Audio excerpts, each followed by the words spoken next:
Hi folks, Simon here. So the word passenger can sound a little pejorative in the context of teams.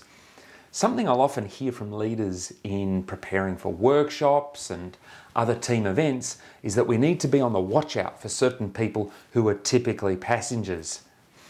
Now, this reminds me a little bit of when I was on a short road trip back in my university days, me and one other friend. We were driving around Victoria, and after a short stop, we're walking back to the car and my friend asks, "Are you happy to do some of the driving?" To which I replied, "Absolutely, I thought you'd never ask." To which he replied, "I thought you'd never offer." It was a weird moment as we both realised that each of us had been waiting for the other to make the first move. Now, I love driving, so why hadn't I offered sooner? Well, I knew this friend of mine enjoyed driving. It was his car, it was a relatively new car, and I didn't want to overstep the boundaries. You're the driver, I'm the passenger, I'm cool with that. I was projecting a whole lot into that situation. And I call this the passenger effect, and it's something to watch out for in teams. You have those that are leading or coordinating meetings, who are waiting for others to step up and play an active role. And in the meantime, you have those who are playing a more passive role, the passenger, either because they're waiting or they're just assuming that is their role. I do think that if you are someone who is driving a meeting, or at the very least someone who's initiating a conversation, it's your responsibility to invite others into that conversation, to play an active driving role. Actually, not invite, enable. Otherwise, the real danger is that they simply sit in this state of being a passenger on the assumption that's really all you want from them. So what does that mean in practice? Well, at its most basic, what this is about is spending some time allowing everyone to understand why they are at the table, so to speak.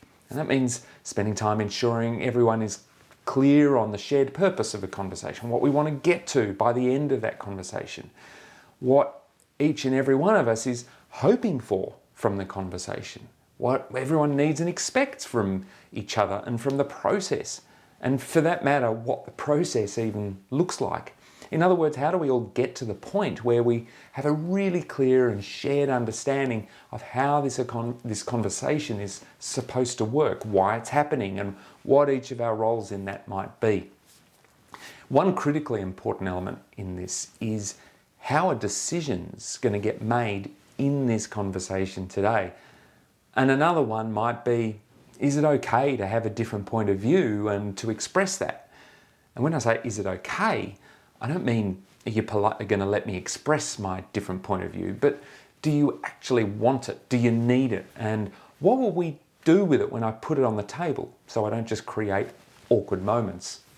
Do we have a process for dissenting and disagreeing and debating before we actually arrive at an outcome? You get my drift here. So there's a whole bunch of questions, a whole bunch of things to clarify. And I think the most valuable thing, without proposing a perfect list of these things, is to simply spend 5 to 10 minutes at the beginning of any important conversation, perhaps longer, just setting the table, getting to a place where we feel we've all understood the design and the intent of this conversation and how each of us can play our role in it. So beware the passenger effect. Passengers aren't passengers because they inherently lack ownership and accountability. In my experience, they might be playing the role of passenger because you never really gave them an opportunity to get their hands on the steering wheel. And so they're waiting politely, or because they haven't even yet worked out for themselves what role they are supposed to play, which, by the way, is something I see play out in the most senior leadership teams in organisations. All right, that's it from me. I shall see you next time. Okay, that's a wrap. We're good? I'm just going to have a little nap. Wake me up when we're there, huh? Oh. Can we turn the heater up?